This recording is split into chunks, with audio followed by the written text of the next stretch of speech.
Hello friends, welcome back to my channel. இன்றைக்கி நம்ம கிச்சனில் பார்க்க போகிறது ஒரு சூப்பரான தயிர் குழம்பு எப்படி செய்கிறதுன்னு பார்க்கலாம். ஒரு 5 நிமிஷத்தில் நம்ம சிம்பிளாகவே செஞ்சு முடிச்சிடலாம்.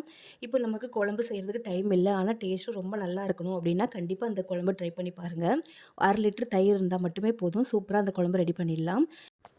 இந்த குழம்பு நீங்கள் செஞ்சிட்டிங்கன்னா தொட்டுக்க அப்பளம் இல்லைனா உருளைக்கிழங்கு வறுவல் எதுனாலுமே ரொம்ப சூப்பராக இருக்கும். எல்லா ஃப்ரை ஐட்டமுமே இந்த குழம்புக்கு ரொம்ப நல்லாயிருக்கும். வீடியோக்குள்ளே போகிறதுக்கு முன்னாடி என்னோட சேனலை சப்ஸ்கிரைப் பண்ணாதவங்க மறக்காமல் சப்ஸ்கிரைப் பண்ணிக்கோங்க. வாங்க இப்போ இந்த தயிர் குழம்பு எப்படி செய்கிறதுன்னு பார்க்கலாம். அதுக்கு நான் இன்றைக்கி ஒரு 2 டேபிள் ஸ்பூன் அளவுக்கு தேங்காய் எண்ணெய் சேர்த்துருக்கேன். தயிர் குழம்பு செய்கிறதுக்கு தேங்காய் எண்ணெய் சேர்த்துக்கோங்க. அதோட ஸ்மெல்லும் ஃப்ளேவரும் ரொம்ப நல்லாயிருக்கும் தயிர் குழம்புக்கு. இப்போ இந்த எண்ணெய் நல்லா சூடானதுக்கப்புறமா இதில் கொஞ்சமாக கடுகு சேர்த்துக்கோங்க. இப்போ இந்த கடுகு பொரிஞ்சதுக்கப்புறமா கூடவே கொஞ்சமாக சீரகம் சேர்த்துக்கலாம். இப்போ இந்த 2மே நல்லா சிம்மில் வச்சு நல்லா பொரியிற மாதிரி பார்த்துக்கோங்க. இப்போ இது கூட நம்ம காரத்துக்கு ஒரு 2லேருந்து 3 பச்சை மிளகாவும் கொஞ்சமாக கருவேப்பிலையும் சேர்த்துக்கோங்க.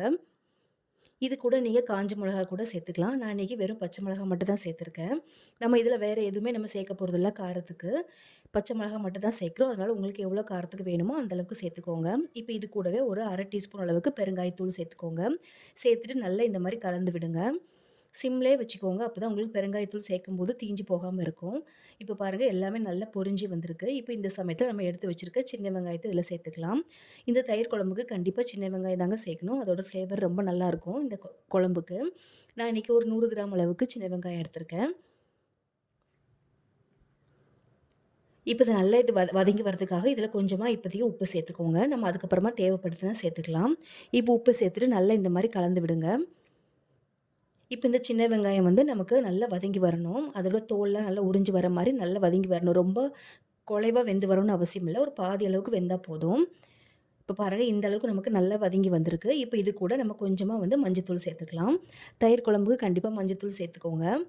சேர்த்துட்டு இது ஒரு வாட்டி நல்லா கலந்து விட்டுக்கோங்க. கலந்து விட்டுட்டு இப்போ இந்த மஞ்சளோட பச்சை வாசனை போகணும். அதுக்காக ஒரு 1 நிமிஷம் மட்டும் மூடி போட்டு வதக்கி விட்டுருங்க.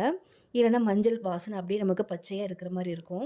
இப்போ பாருங்கள் 1 நிமிஷம் கழித்து நல்லா நமக்கு வதங்கி வந்திருக்கு. மஞ்சளோட பச்சை வாசனை எல்லாமே போயிடுச்சு. இந்த சமயத்தில் நம்ம எடுத்து வச்சுருக்க தயிர் இதில் சேர்த்துக்கலாம். நான் இன்றைக்கி 1/2 லிட்டர் அளவுக்கு தயிர் எடுத்திருக்கேன். நான் இதில் தண்ணி எதுவுமே சேர்க்கவே இல்லை.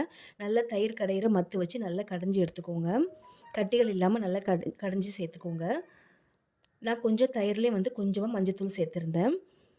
நீங்கள் ஏதாவது ஒரு இதில் சேர்த்தா மட்டும் போதும். இப்போ தயிரை நல்லா கலந்து விட்டுருங்க. கலந்து விட்டுட்டு இப்போ இந்த சமயத்தில் நமக்கு உப்பு ஏதாவது தேவைப்பட்டுச்சுன்னா சேர்த்துக்கலாம். இப்போ உங்களுக்கு இதில் காரம் வந்து உங்களுக்கு எக்ஸ்ட்ரா வேணும் அப்படின்னா நீங்கள் வெங்காயம் வதக்கும்போது அது கூட தனி மிளகாத்தூளும் கொஞ்சம் சேர்த்துக்கலாம். இப்போ நான் தயிர் சேர்த்துட்டு நல்லா ஒரு வாட்டி கலந்து விட்டுட்டு அடுப்பை ஆஃப் பண்ணிட்டேன். தயிர் ஊற்றுனதுக்கப்புறம் நீங்கள் அடுப்பை ஆனில் வைக்கக்கூடாது. நீங்கள் அப்படி வச்சிங்கன்னா திரிஞ்சு வந்துடும். அதனால் உடனே அடுப்பை ஆஃப் பண்ணிவிட்டு இந்த மாதிரி கலந்து விட்டுருங்க. அவ்வளோதாங்க, நமக்கு சூப்பரான ஒரு தயிர் குழம்பு ரெடி ஆகிடுச்சு. 5 நிமிஷம் கூட ஆகாது இந்த தயிர் குழம்பு செய்கிறதுக்கு. ஆனால் டேஸ்ட்டு ரொம்ப சூப்பராக இருக்கும். கண்டிப்பாக ஒரு வாட்டி ட்ரை பண்ணி பாருங்கள். தேங்க்ஸ் ஃபார் வாட்சிங்.